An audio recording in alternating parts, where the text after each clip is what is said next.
lovely human. Thanks for joining me for today's SMS, which is a 7-minute soundbite where I bring to you an insight or a story that I want to share that hopefully you're going to resonate with or that might make you smile. So today I want to talk about the importance of community and friendship in actually helping us to stay healthy and to live longer with our faculties intact and in good health. Today I was invited by a couple whose parents were here, or the husband's parents were here, and they were inviting several other families, and they very kindly invited me to come along and join them for lunch. And I said yes, and that's rare for me these days because I'm not very sociable, and I tend not to go to many lunches or events where there's a large group of people.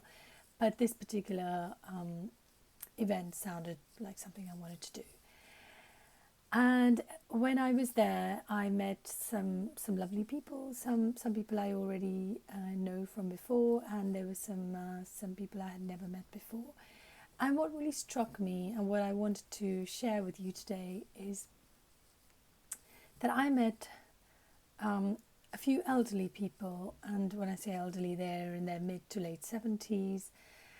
And what really struck me is how much they are still sort of, their faculties were all still so sharp.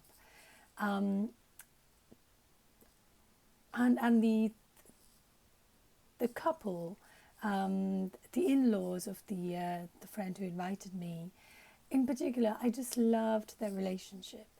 And I was talking to the husband, and he said how they travel quite a lot, and they always travel by car.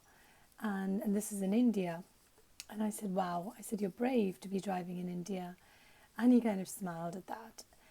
And what is clear to me is that a couple that can drive, to places that are not easily signposted, where maybe Google Maps isn't quite as effective, where they're going to have to do some normal map reading, and they can do this day after day, they must have a really lovely, solid relationship.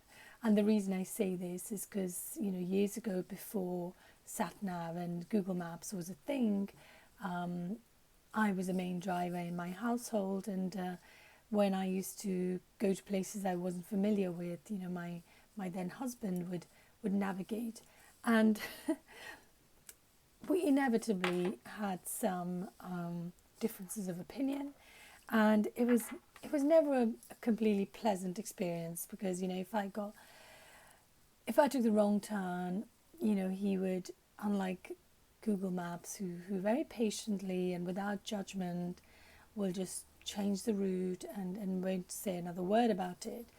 When you have a human navigator, that's not always the case. And so I found that I did not look forward to these drives where I didn't know where I was going, and I didn't really use my car very much. So here we are, back to this lovely couple, and I just thought, you know what? You must love each other, and you must have such a lovely relationship to be able to do that and to do all your travel by car.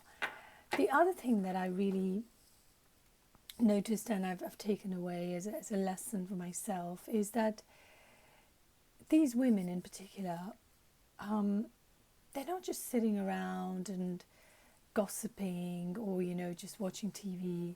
No, every one of them has got some interests, and I don't even want to call them hobbies, because that somehow may make it seem less meaningful. These are genuine interests. Like one of the ladies actually teaches Sanskrit to other people, and I said to her, have you always known Sanskrit? And she said, no, I learned it a few years ago, and now I teach. And they're also very, very active within the community, so they all look out for each other. They live in the same building in a town in India, and they do stuff together. And I think these are the two things that I believe really help us live longer and live healthy and active lives. Firstly is to have relationships that are nurturing, that are loving, that are stimulating, where you can do stuff together, like this couple who go on, road trips. I mean, amazing, in their 70s. And these women who do stuff like the wife of this couple that go on road trips. She does the most exquisite embroidery, and I saw some of her work, and this is stuff. These are things that are dying because most of us don't make our own clothes anymore, and I love that. I love that. There's no excuse. Like some people say, oh, I can't. My eyesight is too poor. I can't see, or I can't do this anymore. I used to. None of that. You're never too old to pursue a new ambition or a new sort of thing that you want to learn, or a new activity. So that's my takeaways. I think if we want to just grow old in good health and with grace and with a lot of positivity, then we need good relationships, we need a community around us, and we need to find interests that really fire us up and make us want to wake up in the morning and do that, and not do something else that is not going to help us or is going to leave us in unhelpful patterns. Anyway, let me know what you think. Do you resonate with that? Do you have that kind of relationship? Do you have the community support that helps you stay really active? If you do, you are blessed. Thank you for watching, and bye for now.